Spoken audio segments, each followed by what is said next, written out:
Hello and welcome to Talkin Baseball. We're brewing up the best baseball with Seattle's coffee and Milwaukee's beer, and we're brewing up the worst baseball ever in beautiful New York City. Let's talk ball. Kyle Luigi, Savannah Bananas. William Contreras, still a homer. Him. Marcelo Zuna's hot. Yeah. Braves are out. Hello and welcome to Talkin Baseball, presented to you by SeatGeek, code Talkin 2025. I am Jake Storielli. That is Trevor Plouffe. Bobby Golfs is producing. Dog Day season. Trev knows. Little warehouse weekend for the boys. I was in San Diego getting my game tight, scouting some Padres. Padres are getting hot again. How do you like that? Along with the Roman Empire in Boston. Trevor, how are you? Ships crossing in the night, you and me. You think we cross each other on the plane ride home? That's what you're saying? Yeah. Okay. I'm doing great, Pop. Yeah, obviously I was in New York, in the city, for a floorball battle, which my body's a little beat up, but I'm the greatest warehouse athlete of all time, so I'll be okay. Yeah. I'm excited to talk about the state of New York baseball. The Twins all of a sudden are a young, energetic team, something we've been asking for forever. Don't know exactly what that means, but it is the Talking Baseball Bowl this week. I think we got to mention that too. Twins, Yankees. Nobody cares. Nobody cares. At all. I'm just here to tell you. But we're getting here, Pop. I don't know if it's the dog days. I don't think there's any such thing as the dog days anymore.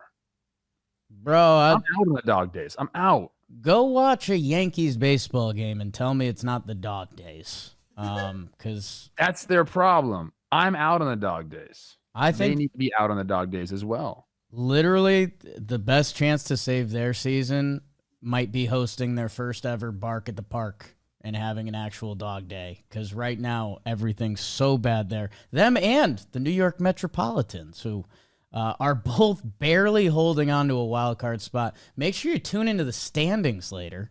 Trev's going to walk you through the best in the biz. And yeah, man, Milwaukee, awesome. Seattle, mentioned those on the way through. And yeah, we're starting to hit, I guess it's fight or flight territory, man. I going back to, I guess, was it the Tigers last year? When did they kick into gear? It was right around now. It was right around this time, and they're kind of like figuring out if they're going to have to do the same thing. Right? Scoobs in the bullpen. Scoobs.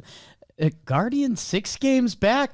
Yeah, they're insane. We'll talk about them. I don't want to spoil the standings for the people. Let's get into it, though. Let's get into some American La Liga baseball. Oh, look at this. The Houston Astros, a very good baseball team and franchise, took on the New York Yankees, where they won 2 out of 3. First game went to extras. Who do we got in the pen? Let's try Devin Williams. Taylor Trammell into the bleachers. Astros take the first game. Yanks, a dominant win in the second game, where they absolutely blew it and hang on by a thread. Luckily, Trent Senor Sleep Grisham saved them. Oh, and then Jason Alexander with no hit. 7-1 Astros win. They take the series 2 games out of 3. The Phillies. Hey, the Texas Rangers back in the mix. Not after this. The Phillies sweep them. Christopher Sanchez continues just being unhittable. And Baby Jesus and Zach Wheeler follow thanks to a little Harrison Bader robbery on Seager. Phillies sweep them up. Texas, the mid in the AL is getting so mid. And the Mariners are not a part of that because they sweep the Tampa Bay Rays. Cal Raleigh, you heard of him? He homers in all 3 games. My God. Luis Castillo hasn't been talked about enough this year. He has a good start. And the Tampa Bay Rays are sprinting too bad. The Detroit Tigers, they take 2 out of 3 from the Halos. They take the bread games. Matt Vierling, pinch hit, home run. Then he heads to the IL, that oblique. Trev, you know what to do. Halos took that middle game on Taylor Ward and Joe Adele homers. but Jesus was a carpenter, and I guess Riley Green, maybe he was too, because he homers as well. The Kansas City Royals and the Twins played, and those mighty, mighty Minnesota Twins. Luke Keeschel, Trev, they wanted him up, and he's playing some of the best baseball in the league, along with his walk-off home run to take the series in 11 games. Ryan Jeffers now in the heart of the lineup. I don't know. Trev will talk about it, and we'll turn our ears off. But we need to start talking about Chris Rose's Guardians again, because they are in the mix. They take 2 out of 3 from the Chicago White Sox. They end up dropping that less game because these bitches love Sosa, Lennon Sosa, and Colson Montgomery hits one almost out of the ballpark in Chicago, which I didn't know that was possible. CJ Kafis, I think he's a cousin of a friend of mine that I went to high school with. Some analytics there. Manzardo turning on balls all series. In your last American League series, did you watch as the A's take 2 out of 3 from the Baltimore Orioles? Shea Langeliers needs to be talked about more because he's gone nuts this second half, and I think he's on pace for 30 again. Otherwise, I don't know. Lawrence Butler should have been out on the game-winning run, but the catcher didn't squeeze it, so he just scored. A's take 2 out of 3. That's what happened in the American League. People say we don't say Shea Langeliers' name right. I don't think I do. Langeliers? I think it's Lang. I think it's Langeliers. Langeliers. Yeah. I don't know. I don't know. Well, he deserves it. You said he deserves to be talked about. He's really good. He's, I think, 80 career homers. Nice, Jake. Cool stat. Yeah, I got that too. 5.9 WAR. Sick. I got the standing spot. Let me give them to you. I don't care if you want them. You're gonna get them. Okay, we're gonna start out east. The Toronto Blue Jays, 69 and 50 on top of the AL East. They're 4 games above the Yankees. No, the Red Sox, who are 65 and 54. Yankees 6.5 games back, 62 and 56. Tampa Bay Rays, as you mentioned, kind of spiraling downward. They're 5 games under 500, 57 and 62. And those Orioles, 53 and 65. In the Central, speaking of spiraling down, the Tigers had a huge lead on those surging Guardians. Now it's down to 6 games. They're 68 and 51. Guardians 61 and 56. And then does anybody care about the rest of the teams? Oh. Royals 58 and 60. Twins 56 and 61. And the Chicago White Sox 43 and 75. Yikes. Out west, it's getting interesting. The Houston Astros 66 and 52. A half game ahead of the Mariners, who have won 7 in a row, 9 of their last 10, 66 and 53 for them. The Rangers, 1 game over 500, threatening in the wild card, 60 and 59. Angels, 56 and 62, and the Athletics, 53 and 67. Jake, in the wild card. As of today, the Houston Astros would host the New York Yankees in a 3-game wild card set. The Mariners would host the Red Sox. The Mariners are in first place in the wild card, 3.5 games up on the Yankees, only a game up on the Red Sox, show the second place wild card, 65 and 54 for them. Guardians, half game back. Rangers, 2.5 games back. And I think that's all I'll mention. Royals, you're under 500. Can't talk about you right now, even though you're only 4 games back. Those are the standings in the American League. Well done, Trev. The Astros hosting the Yankees. Carlos Correa wearing number 1. What is happening? What could go wrong? Jose Altuve, 2 first-inning homers. The standings and the AL recap are brought to you by SeatGeek. Go see your team. Go see your team. I might, again, I've seen a lot of concerts. Jonas Bros and Demi Lovato. That was all over my Instagram this morning. You could go see whatever you want with SeatGeek. 28 million downloads. The number 1 rated ticketing app. The scale of 1 to 10, so you know if you're getting a good deal, or if I don't know, green means good, red means bad. So if you're out on numbers, you could just use that system. And whether you've used a code or not, code Talkin 2025 is going to save you 10% off your next set of ticks. So if you're going to a concert, you're going to a game, whatever you want to see, it's save 10% with Talkin 2025 at SeatGeek. Trev, let's rip the Band-Aid. It's the first series mentioned, and there is a first-place team involved, the Houston Astros, like you said. And as you mentioned, Carlos Correa playing third base, turning double plays, looking fantastic over there. A couple RBI in this series. Altuve, couple first inning home runs. And yeah, the Astros are a pitch or two away from sweeping this. The Yankees are a decision or two away from. I think there's a lot of frustrating parts for New York right now. But if you go back in their past 3 series, I think they have an extra inning loss, or just games that they are massively blowing with a combination of bullpen and defense. So I guess I do want to start on the Houston side of it. There's Correa almost going second deck, Trev, but he couldn't get there. Preserved. Yeah, that's rare air. I guess talk about Houston. I mean, look, they're coming up against it. The Mariners are playing such great baseball. We know Houston, they've been going with, I'm not going to call it a makeshift roster, but it's not like their planned roster for the year. And they've been doing that almost all year long. So can Houston continue to hold off the Mariners? I think is kind of the talk here. Correa has been great. I was wondering why he was wearing number 1. Then I saw that Jesus Sanchez had it on. And Carlos apparently had number 1 as his first number with the Astros, which I did not know. I'm used to C4 in a Twins uniform, and now I don't get to see that anymore. And it upsets me immensely. Talk about the Astros. I mean, it seems to me, Jake, like we're looking at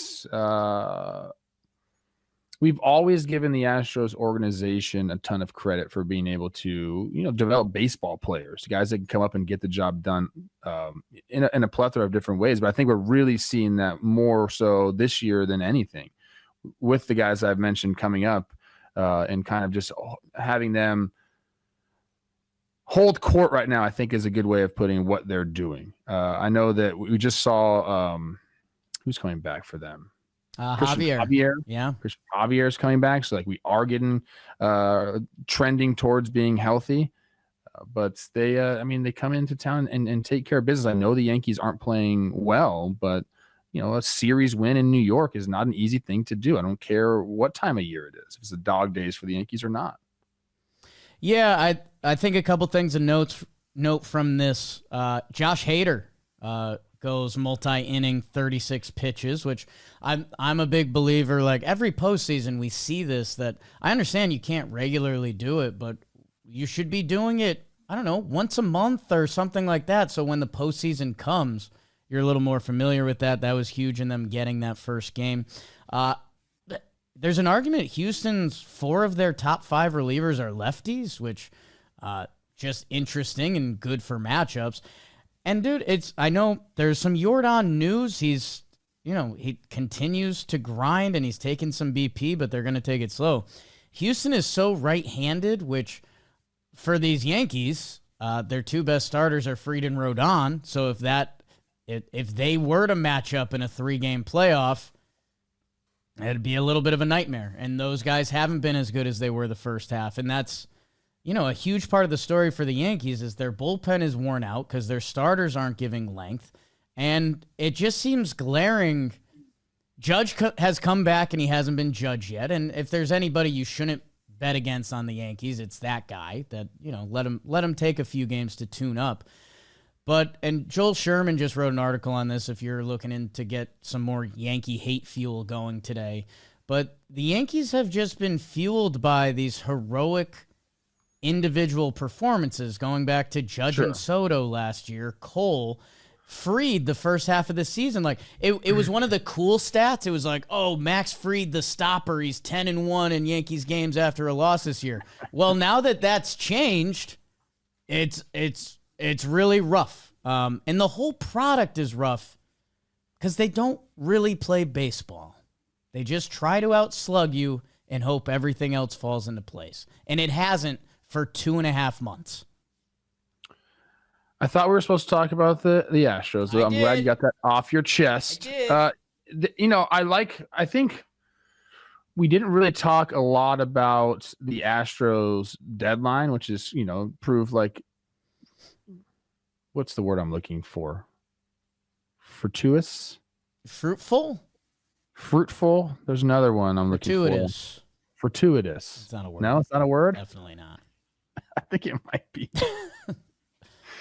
Jeremy Pena's back playing. We have Sanchez, as I mentioned. I think Carlos Correa being there in general is huge for the Astros. I got to see him up close and personal, obviously, with Minnesota and kind of what he brings. But there's just something about him being back in that lineup, and he's had a nice start to his second stint there.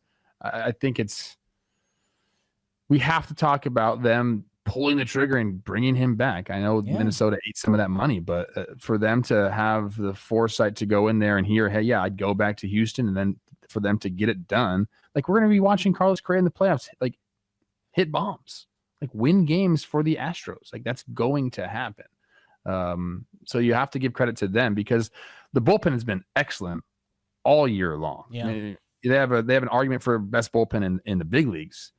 So that's helped them, right the ship when we've had a lot of these position player injuries. Like they've held leads. They've done a really good job with that. If they hand the ball to the bullpen, they're getting the job done. And now, you're starting to get a little healthy in the lineup. You're getting your guys back. Trammell with a huge homer off. What's that? What's that? After Correa battled with 2 strikes and got the knock off him as well. But yeah, it's, they're a team who I think is just, they consistently make the right moves. Yeah, and their depth can't be undersold. Every team has their injuries at this time of year, but, Ronel Blanco, Christian Javier, Lance McCullers Jr., Wesneski, right now, Isaac Paredes, Yordan Alvarez, Jake Myers, they're digging through the cupboard a little bit, and Jason Alexander twirls 5 innings of no-hit ball yesterday. That their organization, I know it going back a couple years, it was critiqued for the cheating stuff, but they have proven time and time again that they are a step ahead of you in a lot of other different facets of the game, tapping into pitching and tapping into other positions that they're leading the West in front of a tough Seattle team who's coming on right now and looks, Cal Raleigh's on God mode. Julio has kicked into another gear that the AL West race, I'm going to look up when is that next series because I want to see that. You want to talk? Are we talking Seattle right now? I think that was a nice transition for a lot of other shows. It was decent. For a lot of other shows, they'd be like, wow, that's perfect. And for us, we're like, I don't know. Did we do it right? God mode for Cal Raleigh, 45. What does he got? 45 and 98 right now. It's August 11th. That's just an absolute joke for him. Gosh darn it, man. Yeah. Should we have put money on him to win MVP when Judge was like minus 2,000? What's it? I wonder what it's at right now. Bob's on it. Give us the odds, Bob. Mariners sweep the Rays.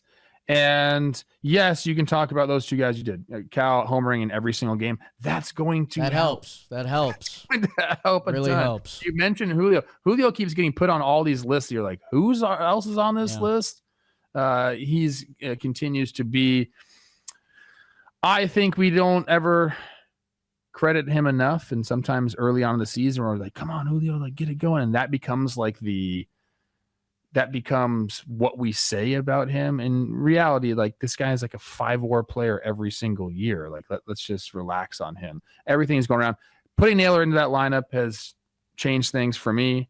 The depth, the length, we continue to see it throughout, after the deadline and into this series even as well. But I think one of the coolest stats going in baseball right now is that Brian Wu has pitched 6 innings in every single start. That's insane. That is so cool. It hasn't been done since Clayton Kershaw did it in 2019. I think I saw the stat, but that is, I don't know, man. There's something about that. It doesn't walk guys, pitches deep into games. It's just really impressive. They got a bunch of guys on that team who, I don't know what I'm trying to say here. A bunch of guys on the team that I feel like aren't heralded as much as they should be. Interesting. And I don't know if that's a product of being like in Seattle on the West Coast, and sometimes those games get lost because they're late and a lot of the population doesn't get to see them. But like, go up and down that roster right now. It's legit. Yes. Bob? Cal Raleigh minus 105. Aaron Judge is minus 125. Wow. I mean, literally, I think 3 weeks ago. Wow. Yeah, they and it's nice seeing in that last box score, Naylor goes yard, Eugenio with a 2-run single. That insurance run late in the game. It just feels different when you can have that type of depth through your lineup and you're continuously putting pressure on the opposing defense. I mean, just there is like, the ball starting to roll downhill, gaining momentum. That's what it feels like with this Mariners lineup at times. Man, they little East Coast trip for Seattle, Baltimore, and the Mets, and then it ends with Philly. So let's survive that for a week and a half, or survive that. They might thrive in that because any team playing in New York right now is faring well, and we know what Baltimore season has been about. And yet, like some of Cal's, the numbers that are popping up, and I was debating doing this for my award, and it's just something but you forget about because you don't think about it every day. The fact that Ichiro and Randy Johnson are both 51, that actually, I love that. Just having your two legends who, in a way, couldn't be more different, but in a way are also just these cerebral, like perfect Mariners figures. Like Ichiro's the coolest guy who's ever lived. Like he has an argument for that. Yeah. Randy Johnson is just one of the most he's baseball Shaq, who has decided I'm going to be a photographer now and show up when I want. Because Griffey's doing that too. Is it a Seattle thing? And him in the catcher's gear is all-time comedy. That's a crop. That's like something you would wear right there. Is that Cal Raleigh's gear? And he's just so much taller than Cal. He's one of the biggest humans who's ever lived. They showed him playing catch in the tunnel before. By the way, if people don't know, Ichiro's literally at the field every day throwing balls from the outfield. Like he is playing baseball still every single day on T-Mobile Park. And he is there doing it. And just do a flashback and think about the different personalities. Like I don't remember the storylines at the time at all, but when Ichiro comes over, could you picture Randy Johnson being like, actually, no, I was 51 and we're going to retire that. Instead, that's not what happened. And now you have these two legends that are kind of united forever. Is there a story behind Ichiro choosing 51 that I don't know? I mean, I think it was his number, and Ichiro, again, has an argument for best hitter, coolest guy ever that it becomes very much no, I'm a dude, and this is the number I wear. Isn't it an iconic number in the Japanese league? 16 or 17, I forget which one it is. That's the number for the guy. Well, the pitchers, I think, are they? Is that what it is? Yeah, that's it. Okay, if you're the ace, you wear one of those numbers. Okay, research on the fly. People are going to be mad at us. Wear 51. Oh God, I typed in 541, and now the AI doesn't like that. It's such a bad shirt. I bet we have Rob look it up, and we talk about the Phillies sweeping the Rangers. 51 is not specifically a Japanese cultural symbol in baseball. He was assigned 51 by his Japanese team simply as part of their roster process, and only later did it gain personal significance for him through his career. So that was his 51 is iconic for obvious reasons. 18 is the ace number. Okay. Okay, look at us. Cultured as I was around it. I said 16. Yeah, I think they wear 16. The only reason I know that is because Corey Provis, we were in LA calling the games, and he was mentioning about Ohtani not wearing it, but close to it or something. Right. That's good for you and Corey Provis. Yeah. Philly sweep Texas. Again, this AL wildcard race where the Rangers have tortured me all season. They're now 2.5 games back where they've had the best pitching. They now have an L4. So every time it feels like the click is going to happen, it seems to not. My Yankees obviously in the mix down there with the guards in between. They get swept by the Phillies. And Christopher Sanchez, the Cy Young talk, although Skeens hasn't slowed down at all. But what he has done this year, And the Phillies, I mean, I guess, it's not really AL talk, but with what the Mets, the Mets kind of had the NL East, and then it was back and forth for a little while, and now it's not. Yeah, the Phillies are playing complete baseball. I love their deadline additions as well. They've been playing great. I mean, Harrison Bader's kind of rejuvenated that outfield as well. The home run he robbed against Corey Seager, I thought the visual was so funny. Like Nick Castellanos is just like next to him, like, you got that, dog. Yeah, you're there. I want to look at it, like he's stopped. He's like, nah, I'm good. Like that's not where he's supposed to be. He's not supposed to be there. He's supposed to be playing the carom off the wall, like ready to get that ball, and he's just like watching Bader. You can see him right here, I think. What is just there? Is Bader's hair a mullet? Is it just long? It's kind of a mullet. Like he's like such a fashion guy. But I will say this. Sure. One of like the most fundamentally sound outfielders you're gonna see. Yeah. Like unbelievable footwork. And the Twins had two of those guys, like Carlos Correa at shortstop, now third baseman Carlos Correa. Some of the best footwork you're ever going to see in the infield. Harrison Bader, like just watch him out there, routine fly balls.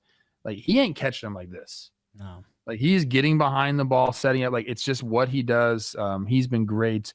And this Phillies team is relentless. I mean, they just tear it open in game one, crush it. Trey Turner has a great game. Talk about him later. Game two, they get to Jacob deGrom, my guy Max Kepler, and Stott. Like, again, a lineup that just can kind of beat you up and down it. And then game three, you look at kind of who was doing it for them: Edmundo Sosa, Weston Wilson, Brandon Marsh. Yes. Like, that's amazing. You sweep when those are your guys getting the job done. You know things are going well. Schwarber's homer off the pole was awesome. Like he's just like one of the prettier swings in baseball. They're firing right now. They are firing on all cylinders. And you know what? Good. I want to see the best version of Phillies baseball in the playoffs because that's a treat when we get to see that. Dude, how many guys are going to hit 50 this year? Like, what? Ohtani, Cal, Schwarbs. Like, let's see what goes on with Suarez's finger, right? Is he still? Yeah, Suarez has got to be there. Let's see. Judge did he miss too much time? Okay, Raleigh has 45. Ohtani and Schwartz both have 41. Judge and Suarez are at 37, so they would have to. Judge can easily hit 50. Easily. I mean, both of them could. I mean, you just have to have a strong finish, which those guys clearly had a strong first few months. After that, it's then Junior Caminero, who we didn't mention Tampa, but 32 homers for him. He hit a bomb in that series, too. Nice swing by him.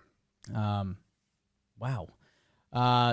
Phillies sweep, first sweep since the Blue Jays a little over a month and a half ago. And yeah, it's going to come out again. I think we've gotten far away from it, and I think it's part of the New York team's struggles. But if you don't get that starting pitching length, I just think it's so hard to be sustainable with how much you use the bullpen, and then the bullpen gets worn out. Duran gets another save in this series. If you're not getting that, I guess Texas Rangers on the other side would say, well, hey, we get that pitching outing. Well, you just can't have the worst offense. You can't when you play a team above 500, you can't have a 621 OPS. That's the worst in baseball. That just doesn't get it done. Jocks hit a little bit, but I don't know. They I did not have this on my radar, so here's another thing that the Rangers, I guess you can be happy about. They lead the league in defensive runs saved. We're pitching and playing defense. I mean, they had some incredible catches during this series. Adelise had juggling my God. That was cool. I mean, a trick shot catch. I didn't have this for them. Okay, dude, perfect Adelise Garcia over here. That was I was shocked he caught that. I guess it makes sense with Simeon. Seager deserves some love for his defense. I know that's not what he's known for, but I remember his free agency was like, maybe 1 or 2 more years at shortstop. Feels like he's gotten better. What's Kyle Seager up to? Kyle Seager, we've done this. Is he on a farm or is he on a boat? Okay. He's killing animals. Somewhere. By land and sea. Yeah. Maybe air too. So hungry. I would kill an animal right now and I don't really know how to butcher an animal, but I could YouTube it. I'd like to see you. What do they call it when you clean a deer? Because you got deer. Yeah, but then you cut out the meat and stuff. Anyways, you gotta get the organs out. I know that. Right. You gotta split it, get the organs out right away. This episode of Meat Eater with Pete Alonso. Yeah, I have watched some lately, haven't I? Trev, I'll be honest. The rest of the AL doesn't have a ton of juice for me. Tiger. Oh, I had one thing though. Okay, yeah, I agree with August. you. It's August. It's August. Angels Tigers series. Yeah. Guy that I didn't have in my book. Need this for you from Robbie right now. Okay. Homer off Scoobs, which by the way was kind of cool for the Angels. Campero. Gustavo. Need that video up. Okay. Because are you sure that you were in San Diego? Trev, are you sure you weren't hitting homers off of Derek Skubal?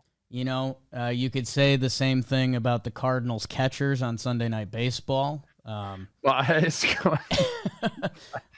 and Poho, man, those are. I was when I saw Campero hit a homer off Scoobs, and it was like, you know, he's hitting ninth. I think it was a 2-strike pitch. I was like, that baseball is so awesome, dude. So good. You can be built a lot of different ways, It's and still contribute at this great game. We'll have Bob dig for that. Do you want to give? There he is. Oh, I mean, yeah. you're kind of the same swing too. What's he listed as? He's got to be 5'6". Gustavo Campero. I stayed at a few hotels under that name in the late 80s. That's a nice swing. Oh, 5'6", 183. Put it in my veins. Oh, my God. From Colombia? Okay. Add him to the team. You know what? It's not fair that we don't talk about the Guardians. Okay. You're right. I know.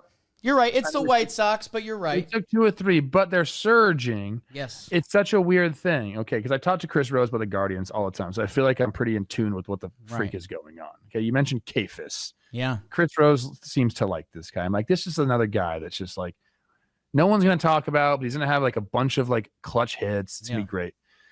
So they've scored. I have it up right now. I was going to give him my award, but I'm not going to anymore. Good. That's what I want to talk about right now. Okay. Last 5 weeks, and this is from an article written by Zach Meisel. It's in The Athletic right now. Last 5 weeks, they are third in runs scored. Okay, this is the Guardians we're talking about. The 2 teams in front of them, you'd be like, yeah, Toronto crushing it, 304, 369, 502. Milwaukee, 286, 354, 449. Those teams are like juggernauts right now. And then it's the Guardians. Their slash line doesn't look the same. 244, 322, 423. But they're just getting the clutch hit. Right. Like that's exactly what's happening. Timely hitting is what they're doing. They're walking. They're not striking out. They're getting guys to step up because Jose Ramirez kind of went in a funk for a little bit. Didn't matter. Steven Kwan's been in the funk. Doesn't matter. Like they're getting these guys like a Rocchio coming up from AAA doing it, like a Kafis, Manzardo is doing it. Like it's just like such a crazy form of baseball. They lost 2 relievers, including Emmanuel Clase, to a gambling scandal. They traded away a starting pitcher like the people clearly believe in Shane Bieber, who's like been dealing at AAA. I don't know what that means, people, but he has been. They traded him away. Like all signs were pointing to them just like kind of riding off, finishing the year, you know, probably second in the Central, but out of the playoff picture. And here they are a half game back because they're just good at playing baseball. Like they don't make mistakes a lot. They're not going to walk a bunch of guys. They're going to put the ball in play. They're going to get hits with runners in scoring position. They're going to move runners over. They're going to play small ball. Eventually, like every once in a while, they'll get a big homer. It's hilarious because it feels like we say the same freaking thing every single year. Guardians are out of it. Then they just go on a heater and they're back in it and they might sneak in the playoffs. And guess who? You don't want to face the Guardians in the playoffs. You just don't. Like, are they going to win the whole thing? Probably not. But like, I would want to face him. Like that team chugging along into the playoffs, they're like the scariest teams to play. Yeah, my only counter to that would be that's like the only team that the Yankees have had success against in the playoffs. Don't always bring it back to the Yankees, okay? I'm just giving a counter argument with information to what you just said. The Yankees have beat them, so that means everyone can beat them. Okay. Yeah, no, all that right Guardians postseason success we always talk about. I'm just saying, a team that gets hot like that at the end of the year, you don't want to face. I feel like that always happens to them. Their bullpen has been throwing the ball really well, and we should mention, because we did miss it without Friday's episode, Gavin Williams. Gavin Williams has been incredible. They're fourth in team ERA over the last 5 weeks, which makes a lot of sense for them.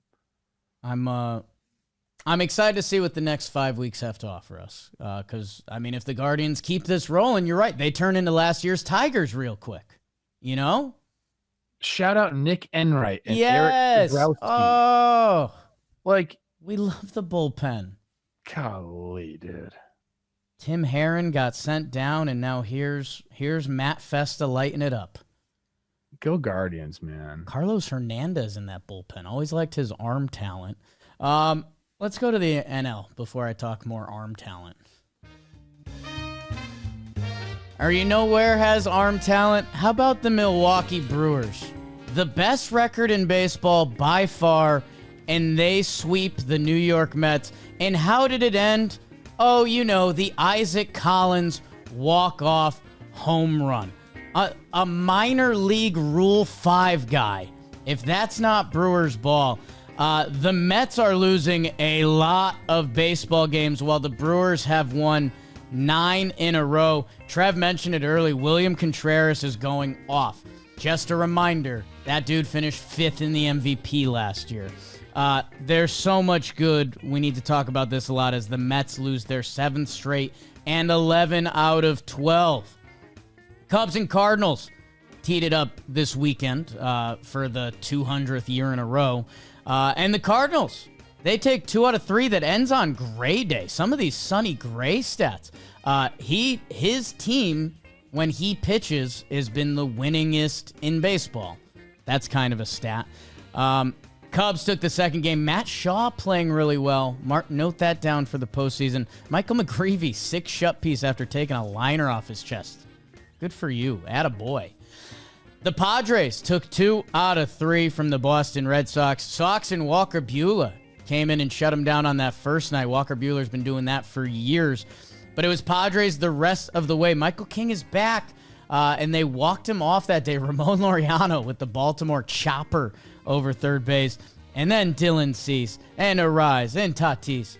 Padres, they are playing some winning baseball of late. Speaking of the Dodgers and the Blue Jays, pretty uniforms, pretty colors of blue, and the Dodgers take 2 out of 3. They take the first 2 games. Kershaw versus Scherzer. Oh, we love the old Warriors.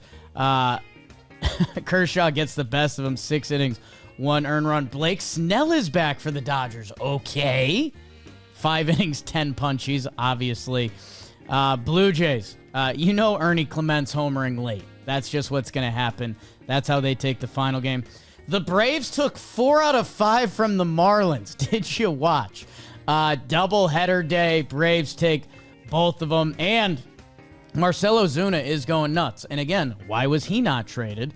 Jurickson Profar maybe makes the catch of the year as he almost goes flying into the bullpen. I'll be honest. Marlins, their hot streak comes to an end. We don't care. The Reds and Pirates teed it up for 4. They end up splitting it. Although the Reds, they've got a big stretch coming up for them. Skeens shuts them out in game 1. Chase Burns keeps striking everyone out, but they got outlasted by Pittsburgh. Nick Martinez with a big boy start, and then the Reds offense goes nuts in that final game to split the 4-gamer. Nats take 2 out of 3 from the Giants. Giants head in the wrong direction. C.J. Abrams goes pole dancing. He turns on one off Verlander. That was one. Oh, I was going to have a joke. K-Wei Tang and Matt Gage was the opener for him. I was going to make a joke about a 10 gauge. I don't know. And the Rockies, get swept by the Diamondbacks. Lourdes Gurriel with the walk-off double in that second game. Adrian Del Castillo, is he on the all-Jake Storielli team? He could be. He could be. Oh, I forgot to mention this. I kind of fucked up. The Nationals are your Best Western Road Warriors. Brought to you by Best Western Hotels and Resorts. Life's a trip. Make the most of it at Best Western Hotels. The Nationals have won a series at Oracle Park for 4 straight seasons. That's kind of nice. Mackenzie Gore recorded 10 Ks for the 3rd time this season, his first since April 19th. Remember the start he got off to? And how do you like a traditional leadoff hitter? 6'10" James Wood led off in all 3 games with the 1.214 OPS. And that's what happened in the National League. You're perfect in my book, Pop. Yeah. I have the standings for the National League, and I'm going to start. Let's start out west because I want to. I'm back here. I'm back out west where the Dodgers have a 2-game lead over the San Diego Padres. 68-50 for them, 66-52 for the Padres. The Giants now sit at 500 again, 59-59, Diamondbacks 57-61, and the Rockies 30-87. In the Central, as you mentioned, best team in baseball, the Milwaukee Brewers. I checked. We both had them over. Oh yeah, obviously. Oh yeah, I placed a bet I wasn't proud about when I looked at the number before the season, and now I'm very proud of it. I'd like to know what it is. It was $250. I'll be honest. Like I'm not swimming in it, but that's a fucking bet. Like, how many units is that for you? That's like a 4 or 5 unit. Too many. I regretted it when I looked at it later, but I don't know. During TPP season, we kind of start losing our minds. That, yeah. Oh man, TPP season is a lot. Crazy. 73-44. I believe they're on pace for 100 wins right now. Let's go get it, Brew Crew. They're 9-1 the last 10. They've won 9 in a row. 6 games up on the Chicago Cubs. Pat Murphy. What does that feel like? Just kind of like be laughing. It feels like pocket pancakes. That's what it feels 67-50 for the Cubs. 62-57 for the Cincinnati Reds, who are still in the race in the wild card. 60-59 for the Cardinals and 51-68 for the Pirates. Now let's go to the NL East, where the Phillies have a commanding 5.5 game lead. 7-3 in their last 10 for them. They're sitting at 68-49, 5.5 up on the Mets. Were 1-9 in their last 10, 63-55 for them. They've lost 7 games in a row. Sheesh. The Marlins 57-61, Braves 51-67, and the Nationals are 47-70 in the wild card, Jake. As of today, the Los Angeles Dodgers would be hosting the New York Mets in a 3-game wild card set. Wow. Didn't know that. Chicago Cubs have the number 1 spot, the Padres, number 2 spot, and then the Mets hanging on to a 1.5 game lead over the Reds. And I will mention the Cardinals were 3.5 games back as they are 1 game over 500. And then the Giants at 500, 4 games back. That last wild card spot could go any way right now. And those are the standings in the National League. Well done, Coach. I have some Reds fodder coming up in a little bit. That they can ruffle some feathers there. But let's start with the Milwaukee Brewers, because this series had everything. I mean, even on the other side, Pete Alonso ties Darryl Strawberry for most Mets homers ever, I'm a huge Pete Alonso fan. That's insane. Now. Me too. Meat eater. But the Brewers are unbelievable. And when things are going well, things are going well. William Contreras flies out to right. Ump comes out and says pitch clock violation, and then homers. Like that's when things are just going too well. And he is going nuts right now. And he had been fine. He had been solid, but William Contreras, the bar is in a different area. I mentioned it on the way through. 5th in MVP last year. And now he's playing that way. Brandon Woodruff, 7 innings, 2 earned run. Like, these Brewers have added like new best players to already the best team. Well, talk about like a long lineup. This is one of the longest lineups, and not a bunch of names that you're going to recognize. That's just facts, people. Like, we talk about them, so I understand some of these guys. But if you're going, best lineups in baseball, longest lineups in baseball, I don't think people have the Milwaukee Brewers like ready at the hip. Then they should, because they got a bunch of guys doing it. You talk about Isaac Collins, what he's meant to that team. He hits the walk-off homer against Diaz. They went. Okay, so we have Blake Perkins throwing out a guy at home to end the game. So you have your defensive highlight there. You got William Contreras taking advantage of a mistake. So you got, can we bounce back? Then you got this big comeback in the last game against Helsley and Diaz. They got Helsley twice in this series. Like, you're doing it against premier relievers, and you're winning in a plethora of different ways. I mean, that is why the Brewers have the best record in baseball. They don't make mistakes. They capitalize on mistakes. They have late inning heroics. They have good starting pitching. They have bullpen. Like, they have, it's as complete as it gets right now. It's so much fun to watch. I feel like we've talked a lot of Brewers lately because they've been playing such good ball. Yeah. But if you haven't like tuned in yet, like you got to. Like, they play a really, really fun brand of baseball as well. Not just here's the throw from Perkins to end the game. Like, how cool is this? This thing's an absolute seed. Got him. And remember when his manager was talking about him after the game, saying he's like the best human I've ever met, and I love that guy, and crying. Pat Murphy, the toughest man in the world, crying with pancakes in his pockets. That's got to feel pretty good for everyone involved. It's just, they're a treat to watch on a day in, day out basis. People might not like this. Batting average, which has become less and less popular. Here are the top 6 teams in batting average: the Blue Jays, the Astros, the Brewers, the Dodgers, the Phillies, and the Cubs. There's a lot of stats out there. There's a lot of good stats. There's a reason I'm leaving out the Athletics in the 7th spot, but they also play at a fake ballpark and have horrible pitching. Because then it's the Red Sox. But with the state, say what you want to say. Don't be afraid of people coming at you. You like batting average. It's okay. Like, it's a stat. The fact that we're like, you can't like batting average or else you don't know ball. What? Like, of course you can like batting average. Let me tell you what batting average does. Okay. You ever heard of confidence? No. I promise you, a guy going up there that's hitting like 280, 290, 300 likes that a lot more and is more confident than a guy hitting 220 with homers. Like, on a day in, day out basis, like, that guy's going up there more confident, more like this, more at the ready for a big hit than the guy that pops one out every once in a while. And can the values be similar? Yes. I guess. Yes, they can be. Okay. I understand that.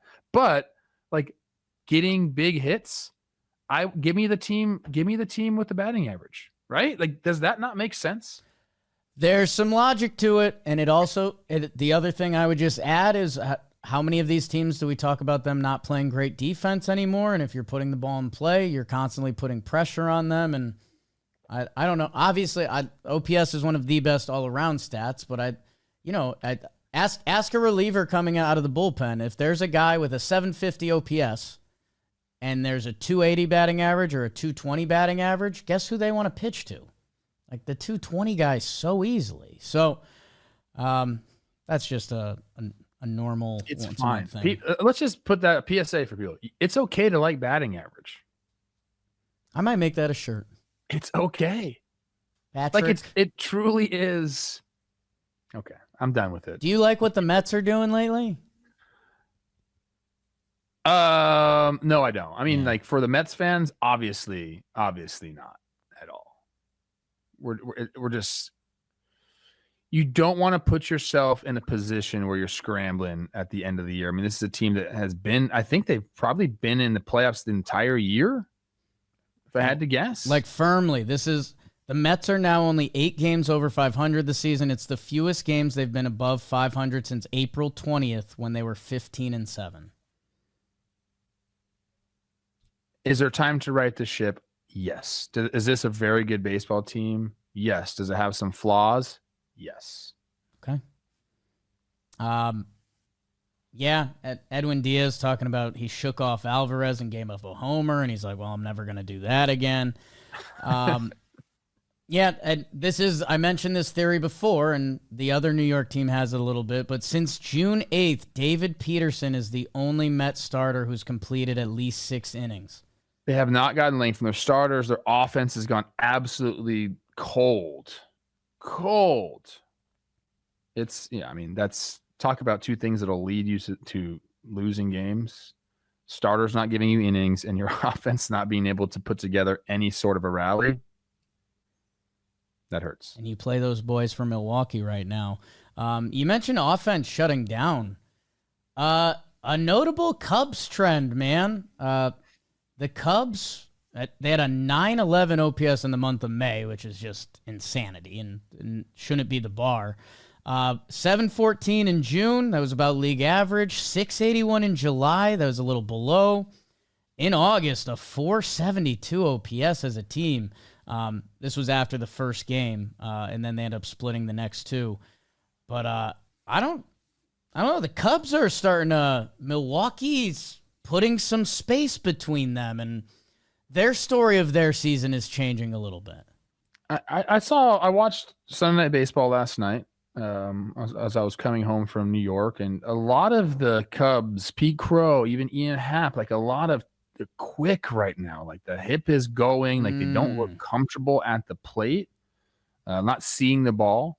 Results are showing in that regard as well, as you mentioned all the team stats right there. But yeah, it seems to me like they need like a chill pill, like a relax at the plate. You got to be able to let the ball get deep. That's what I saw from them. I think you got to give credit to the Cardinals, who are still hanging in this damn thing after I feel like we've been counting them out all year long. I know they had a big streak along with the Twins early on in the year, but they've continued to do it, and they trade away Helsley. All these things happen. Thought it was cool that Jordan Walker stole second base and ends up scoring for the go ahead run. Like, I like that. Small didn't know that Jordan Walker had that in him. And then there was a kind of a crazy play there at the end of the game where Birdie steals second base. Looks like he's in there, but like his sliding mitt came up off the bag. Like, I've never really seen that. Like, once you got your hand on the bag, it's usually pretty secure, but it kind of bumped off there. A fun series, but here it is. He's safe. Like, he gets his glove in there. They call him out initially, and they show it. The replay shows his hand beating the tag. So there it beats the tag, but it comes up off, and the Cardinals end up throwing him out. That's, see if we can see it right here. That's right, tough, man. Look at this. Like, I don't know. It's crazy. I don't know. I'm not a fan of that. I think we've talked about it on the show before. It's like, did he beat the throw? Look at right there. Yep. Yeah, you kind of do have to call that. I don't know where I'm at with the oven mitt. I know it's a safety thing, but it's also just bizarre. You think if he had his fingers there, he could have corralled the base a little bit? Kind of. I mean, you're literally in an oven mitt. We call it an oven mitt. Like, interesting. I don't know. They have those like slide with your feet. I'm like such a fan of like feet first sliding. Scares the shit out of the guy making the tag too. Right? There was in this series is in the game last night. Wilson Contreras head first dive to first while Bush was going back feet first. That looked like a recipe for disaster. Cardinals, are they alive? They're alive. And shout out, we talked about the Cubs offense being crap, but right now Matt Shaw has putting it on. And that was a big he had those couple hot weeks coming out of the break, and they were supposed to be a third base team, and now he's the guy keeping the offense afloat.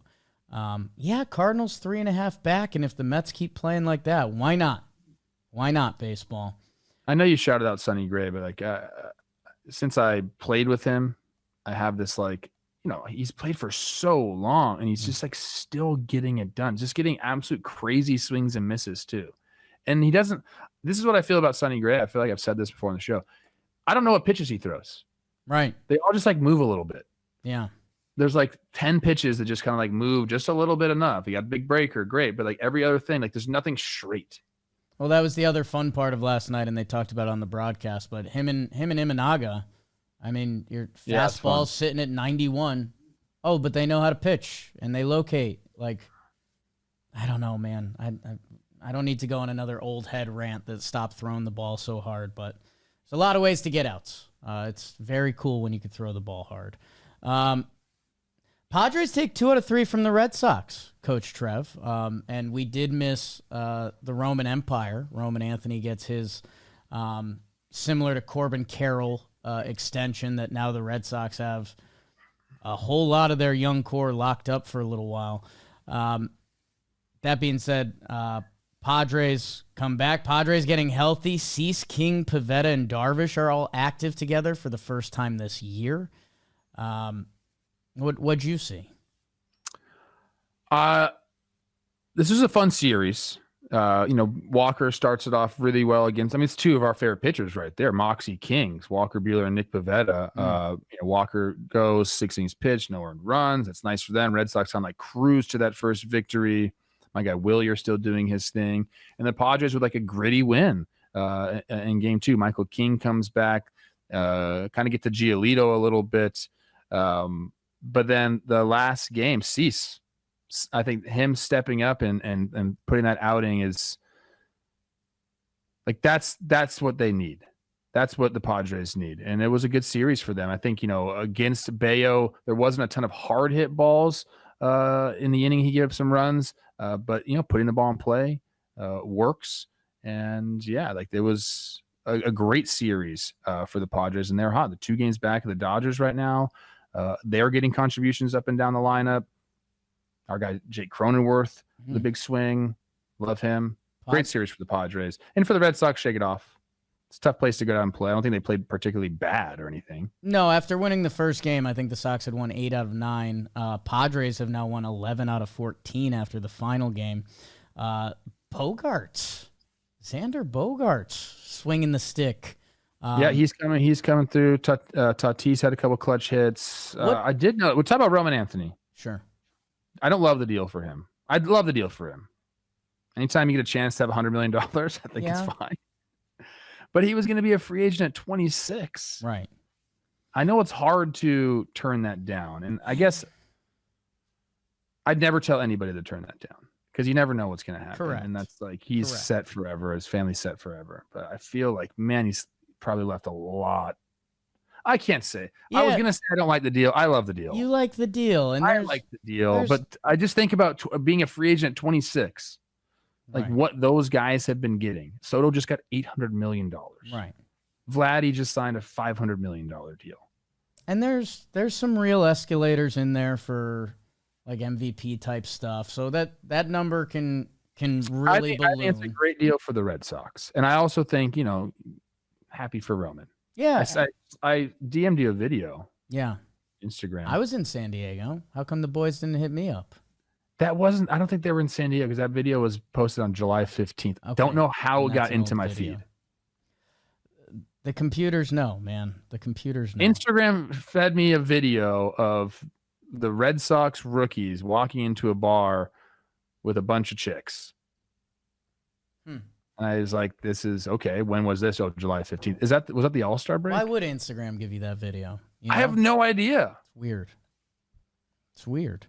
What'd you think about the whole, I know this is a little Chris Rose baseball today, but the whole Robert Suarez with the pictures of him on the iPad in the dugout, game on? Yes. Okay. I'm curious. I've said this before. I don't even like the non-uniform personnel doing it. That's what happens in the big leagues right now. They have guys like just sitting back there looking at videos. I don't like if it happens like it can't be software. I can't say that enough. And I don't know how you combat it. I don't care about this. It's great. Great you have it. If it's done the right way. We have to find some way to not allow like an AI program. I don't know if I said that right. Yeah. You can't just put in video to a software program and have it like spit out what's going on. Like, I don't think that should be legal. I don't know how you combat that, how you stop that. I'm not saying that's what happened here. I'm just saying that kind of went through my head a little bit because that to me is cheating. But I don't mind if they get something on a guy. You got something on a guy. Okay. Yeah. That's what I thought. That's what I thought. No, it's you're right. It's just to what extent is everything going on? I know there were some Red Sox rumors a couple weeks ago, and they were like leaning into it and like loving it, like beautiful core in the Red Sox. Like I hope they think we're fucking cheating, because that means we're kind of in their head. So yeah, as long as you got it the right way and we're transferring the information properly. There's a little bit of old in me that's like, iPads in the dugout. Do we need that? But again, it's kind of helping hitters, and I think more hitting is good. So I don't know. They've limited a ton of what you can have on those iPads. Right. I didn't know you were allowed to have like that. I right. thought it was that's like, kind of yeah. It's kind of cool when like a pinch hitter's coming in the game and they were looking at the reliever stuff on the iPad. Like, I kind of think that's cool.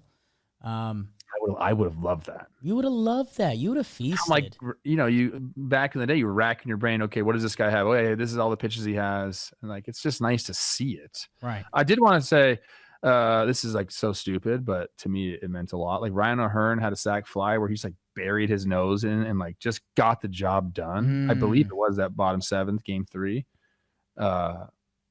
Maybe you get the video later, Rob, and show us, but it's just like, got the job done, dude. Like, the swing is not his good swing. We talk about like a swing, have other clubs in the bag. Like, this was like his other club in the bag. Like, this was his relief wedge. You know what I'm talking about? Yes. Trev, maybe we start a new segment, because August gets gnarly. It's dog days and teams are dying.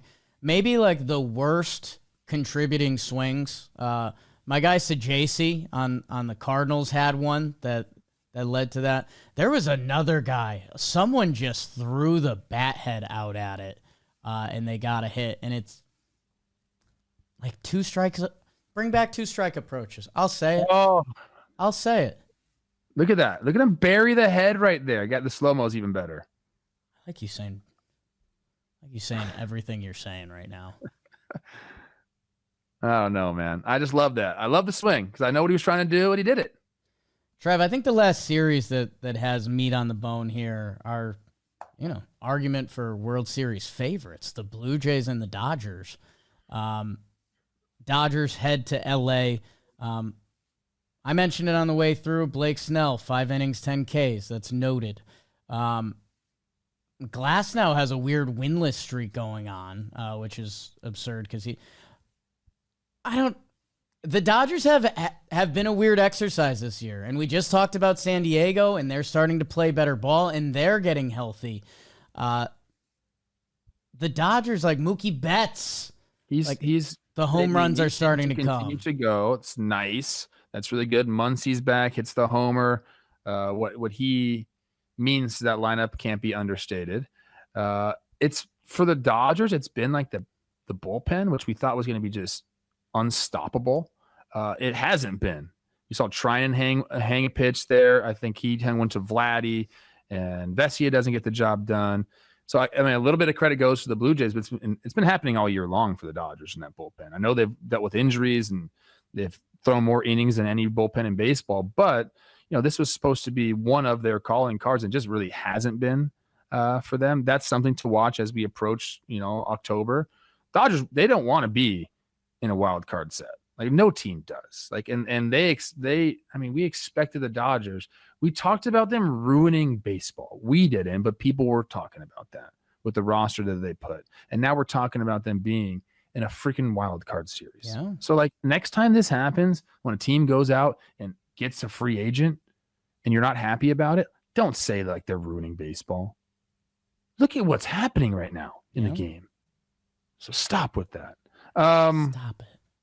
I think Dodgers, great series. Do your thing. I think this was a really good series for the Blue Jays, even though they lost 2 out of 3. To come back and win that last one is huge. I might not have been saying that if they won the first one like that, then lost the last 2. But because they ended the series with the comeback, Clement, Barger, Vladdy. getting the job done at the end was awesome. So I think they can walk away from that series being like, all right, like not our first 2 games, not too great, but we came back and showed some resilience in that last one. It's good for them. You think it was a better flight home to Toronto from LA after the late comeback home runs? Huge for them. I believe in that. And oh wait, I didn't even talk about this. I mean, our guy Fluharty. Yeah, I'm glad I shouted him out a couple episodes ago. Loaded.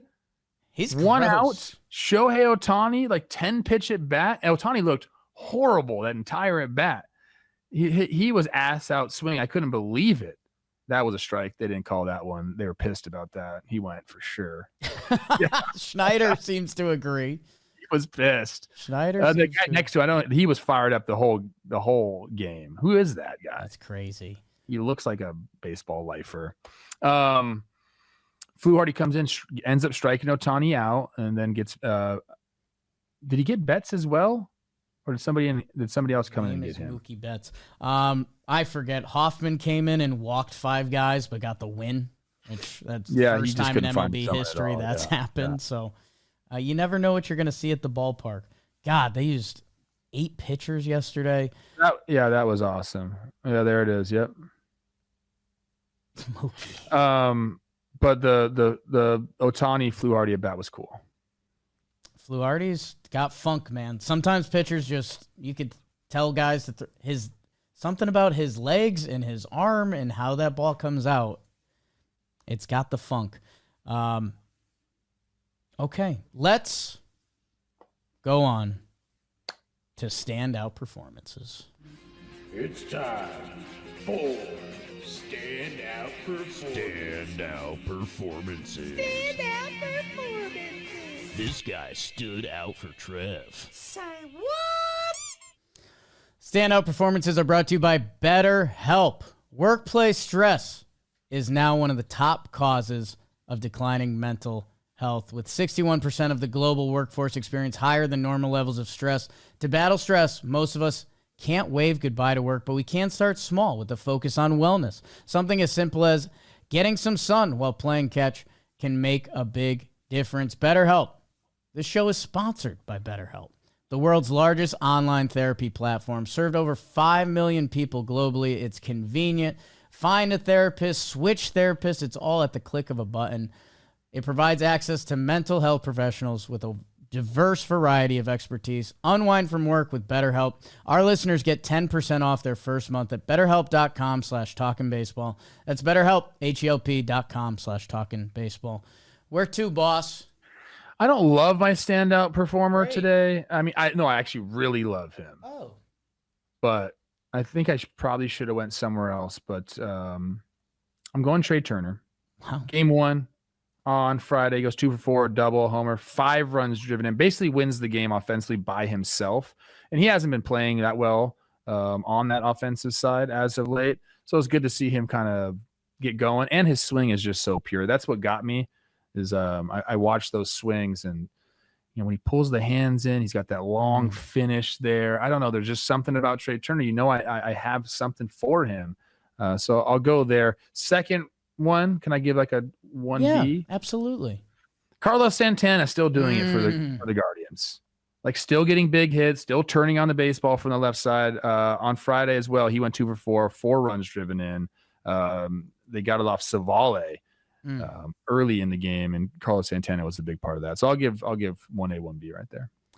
Yeah, there was a good Carlos Santana stat in there with our guy CJ Kayfus, that I think the first him and Rocchio. So Kayfus and Rocchio were the first Cleveland players with 4 extra base hits, including a homer, in their first 7 MLB games since current teammate Carlos Santana in 2010 was involved in it.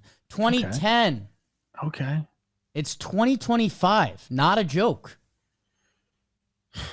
He's been playing a long time. And he's playing in shorts. And everyone just moved on. He has them hemmed to short length. Great baseball follow-up. pant trends need to be studied. I mean, I was in the baggy pant era, and that was something else. Now no one's in the baggy pant era. It's like those mid-rise. tight pants. Manny Ramirez with some of those baggy pants. I mean, he was. There's some great baggy pant looks from back in the day. Who else? Who else stands out for you? Baggy pants. Jason Worth had Okay. big old baggy pants. Gosh, another good big baggy pant guy. CC. I mean, CC was CC. wearing. Who's the Johnny Gomes? Big Okay. old baggy pants. Yeah. Okay. Trev, great double standout. There's a lot of, I don't want to tease the people, a lot of people coming up on Enfuego. But I went with Nick Martinez. I said I was going to get to some Cincinnati Reds, Pittsburgh. You mentioned that NL wild card, and right now the Reds are a game and a half back of the New York Mets. I think a lot of listeners of this show know I don't want to say a love-hate relationship with the Reds, but kind of. I bought in a couple years ago when all that young offense was breaking out. Now they've become a pitching team. Hunter Green comes back this week. Nick Martinez. I'll do a little talking baseball douchey side of the show. His 7 innings, 1 earned run against Pittsburgh. Post-game presser, beer in hand.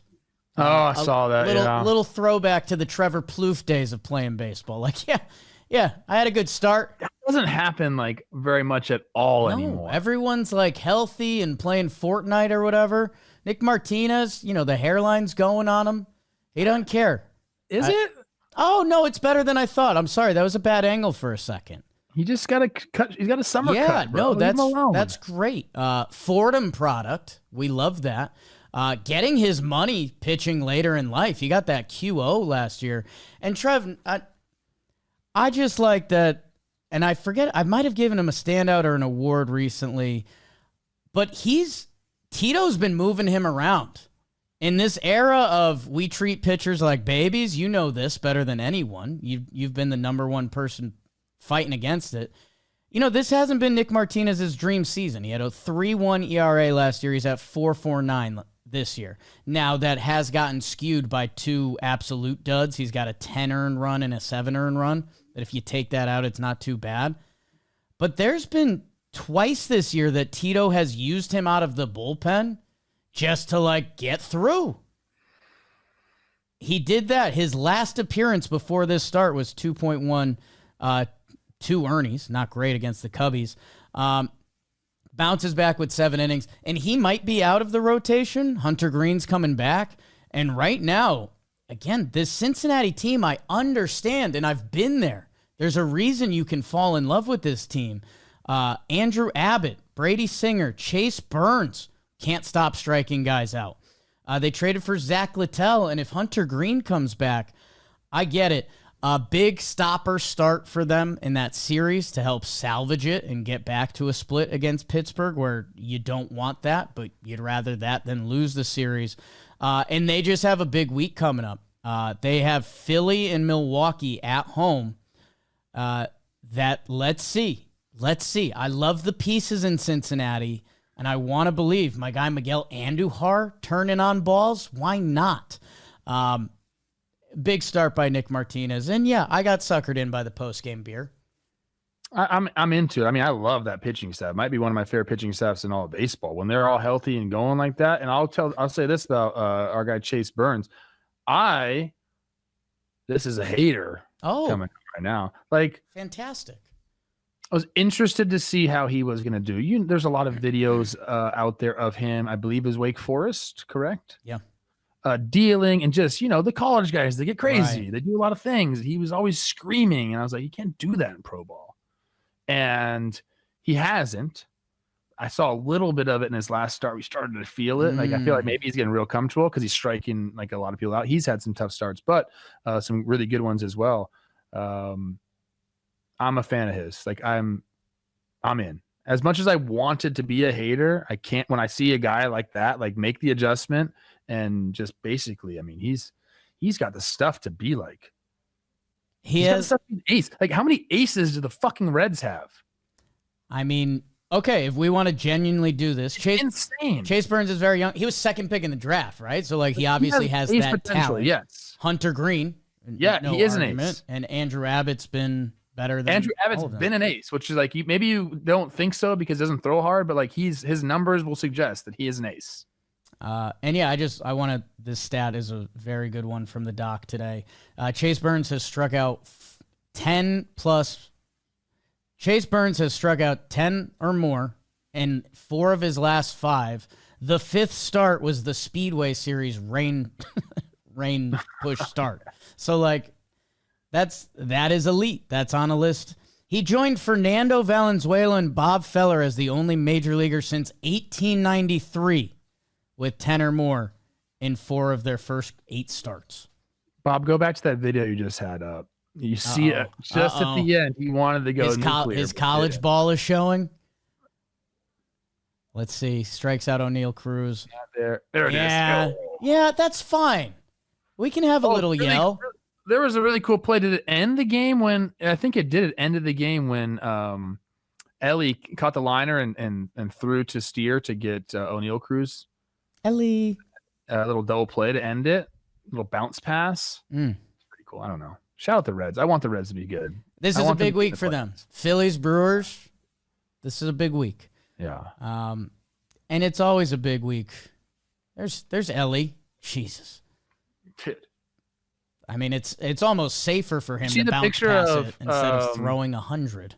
There's a picture of O'Neal Cruz, Ellie. Yeah, Matt McClain. And Matt McClain.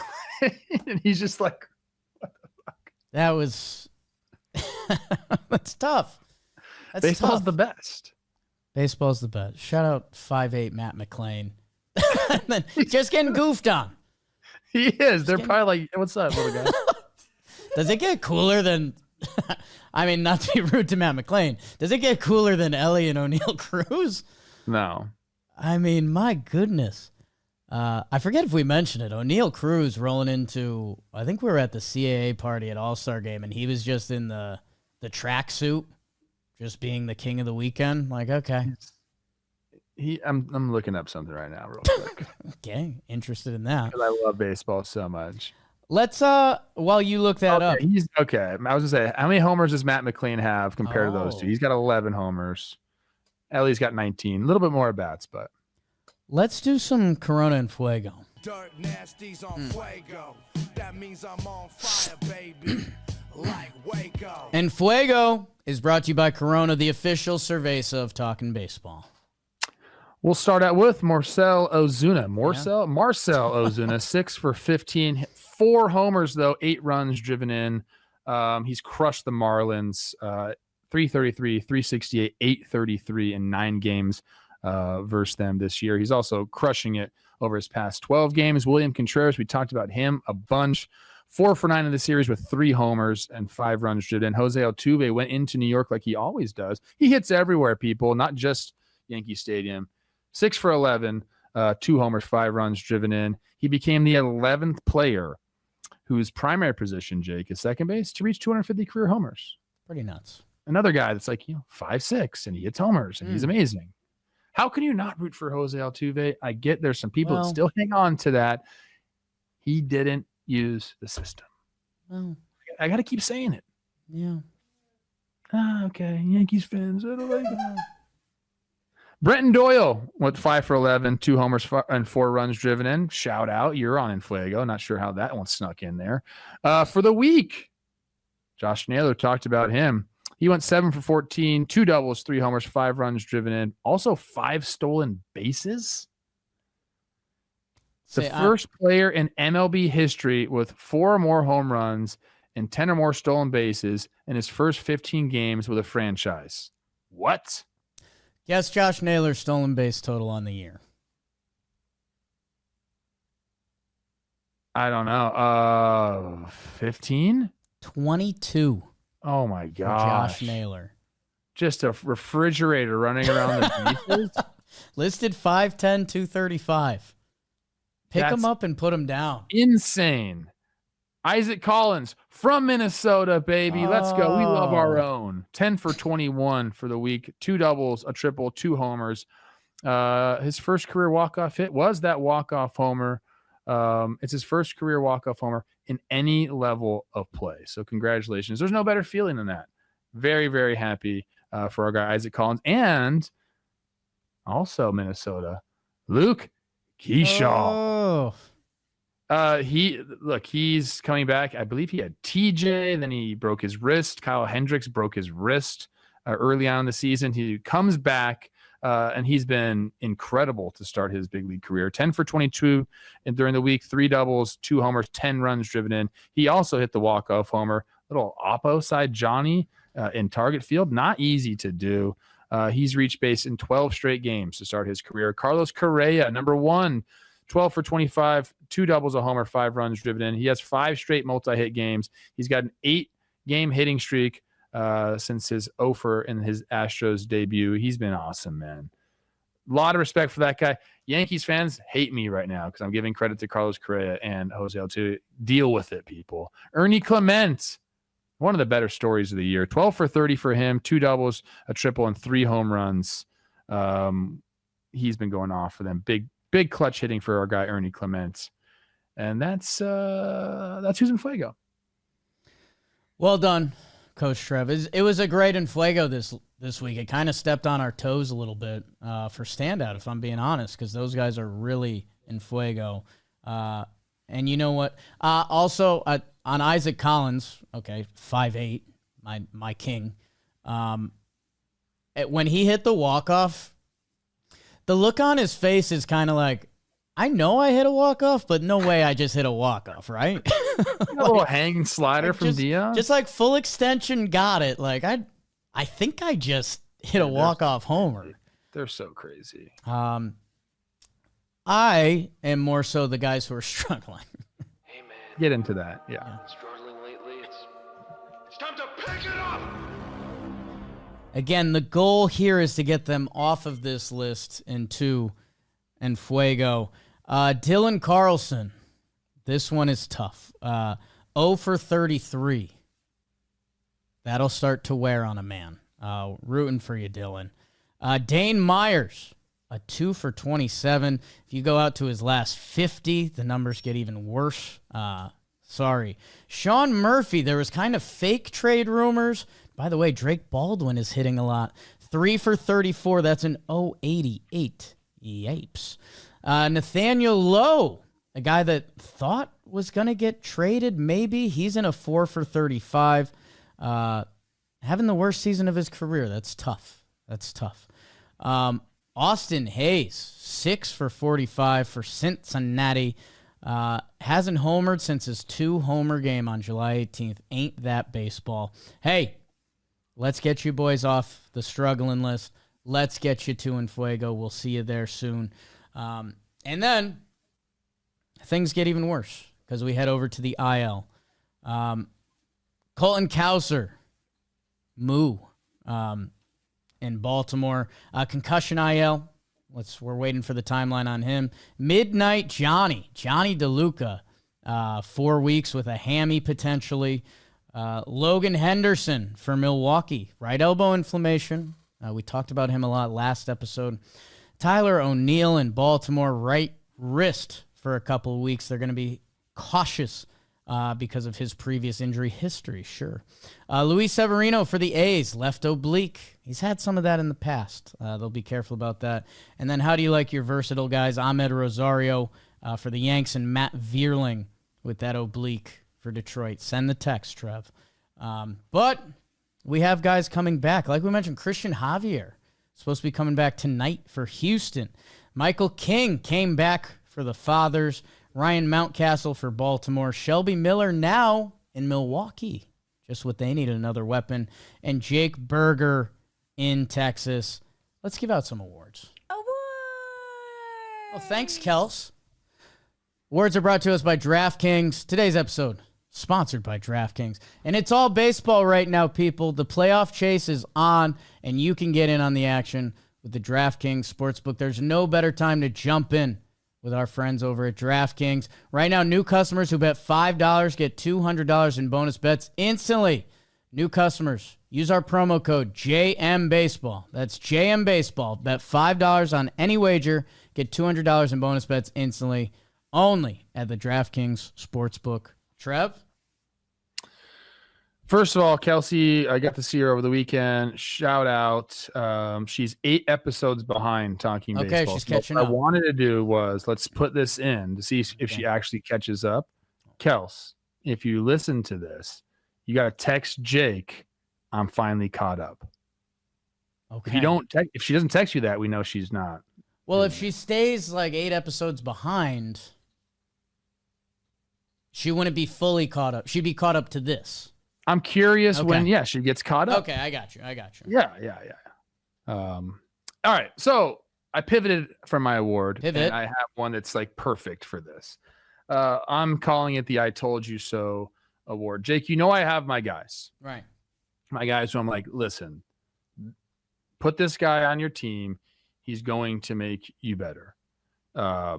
It's been Nathan Eovaldi. Maybe my number one guy. Put him on your team. He's going to be great. I think he's leading the AL in ERA this year. ERA is not a real stat. Yes, it is.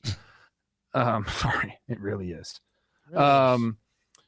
Justin Turner, not having a great year this year, but as far as a leader, a guy that you want, I do think he makes you better. JD Martinez was another one of those guys I always had on there. Like, hey, like this guy's going to give you a good at bat.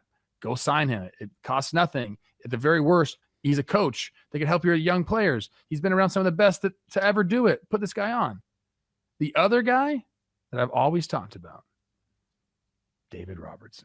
And he is back in the big leagues with the Phillies like they need another weapon. Yeah. And that's exactly what this guy is. There's some hilarious quotes about him. And actually, there's one I really like. This one's not that funny, but it's true. He said this. First of all, he's his own agent. Doesn't have an agent anymore, so he's like doing his own things now, which I love. But last month, he was talking about when he signed with the Phillies. He goes, I mean, the league hasn't told me yet that I'm not good enough to play anymore. And I haven't been told to go home. So if I got the opportunity to step between the lines and give everything I've got, I'm going to fulfill that itch and try to win some baseball games. I love that he's like, yeah, I'm like still good enough to pitch, obviously. This guy's 40 years old. You know what he's done over the last 3, age 37, 38, 39 seasons? Yeah. Okay. He's averaged 62.7 games. He's averaged 67 innings pitched, right? To a 2.82 ERA. Like he just gets the job done, Jake. Now he's back in Philly, third stint in Philly, 2019, 2022, and now 2025. They have the same team from 2022 when he was pitching in the playoffs for them. So like this is like nothing for him. Meets him in Texas where he pitched last year, goes back into the clubhouse. Bryce Harper's like, hey, I didn't even know you were going to be here. He's like, yeah. He was just like sitting there. Imagine Bryce Harper showing up and there's just David Robertson doing a crossword puzzle in the middle of the clubhouse. Like, yeah, I'm back. Like, yeah, am I 40 years old? Yeah, it doesn't matter. I'm still going to get you out. There are some guys, man, who have that longevity card. I didn't have it. But some guys who just have it, man, that just keep their body in shape, keep throwing, and just knowing he's back and with the Phillies is so perfect. So I wanted to make sure that, number one, people knew he was back. Number two, he's still really, really good. I don't know where he's going to pitch in that bullpen. I don't know what leverage situations. I know initially Toppers talked about having him in some low leverage stuff, which makes sense. He's working his way back, this season. But would it surprise you if this guy was throwing high leverage in the playoffs? Wouldn't surprise me at all. So shout out David Robertson. I told you guys. I told you so. Last year in 72 innings, he had 99 strikeouts, throwing 90% cutter and curve. I think he was 63% of a 93 mile per hour cutter. And they ain't hitting it, so I'm going to keep throwing it.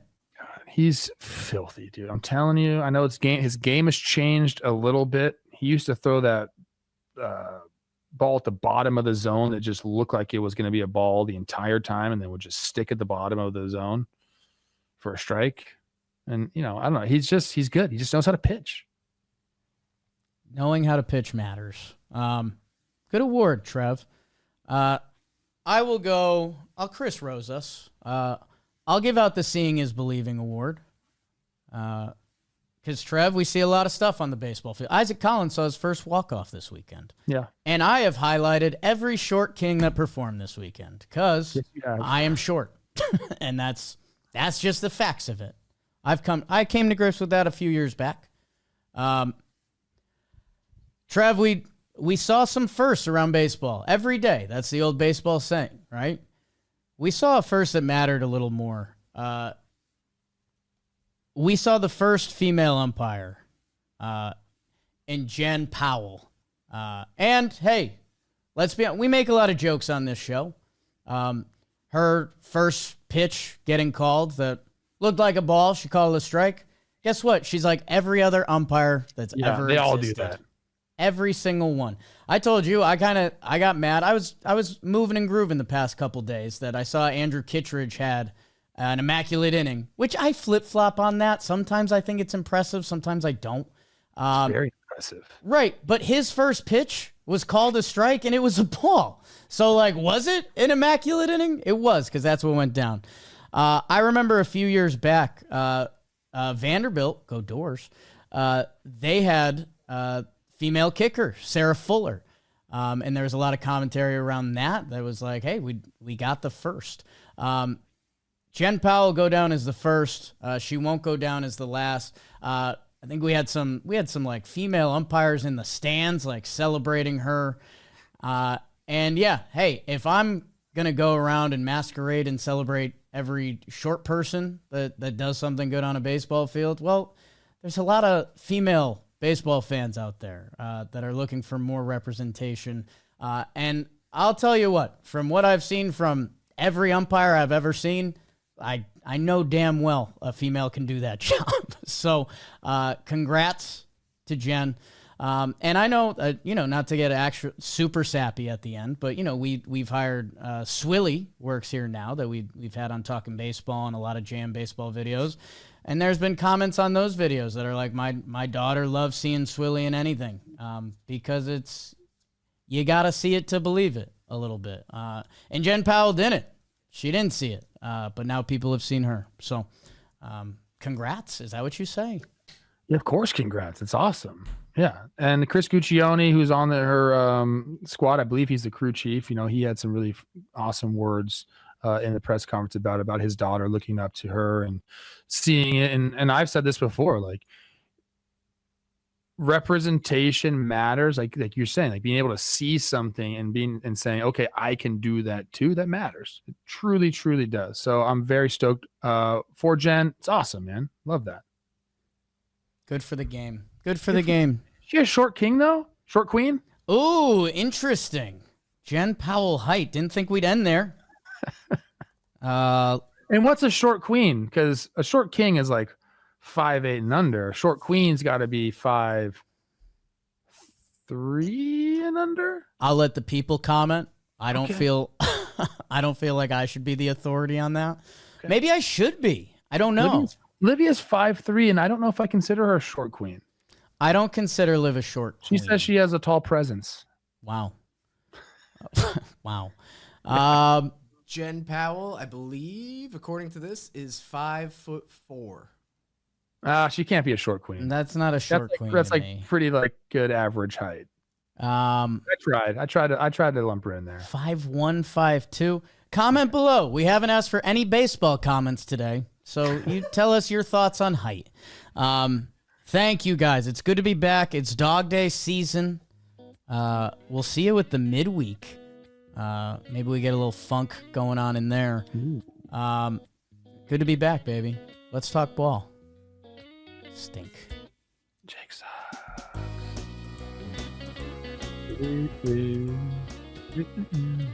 I miss this music. It's just nice. Stick that whole thing in your mouth. For the podcast only. Oh, we don't need that. I love a banana. I cramp up a lot, so I think I'm full in the banana game. Love that for you.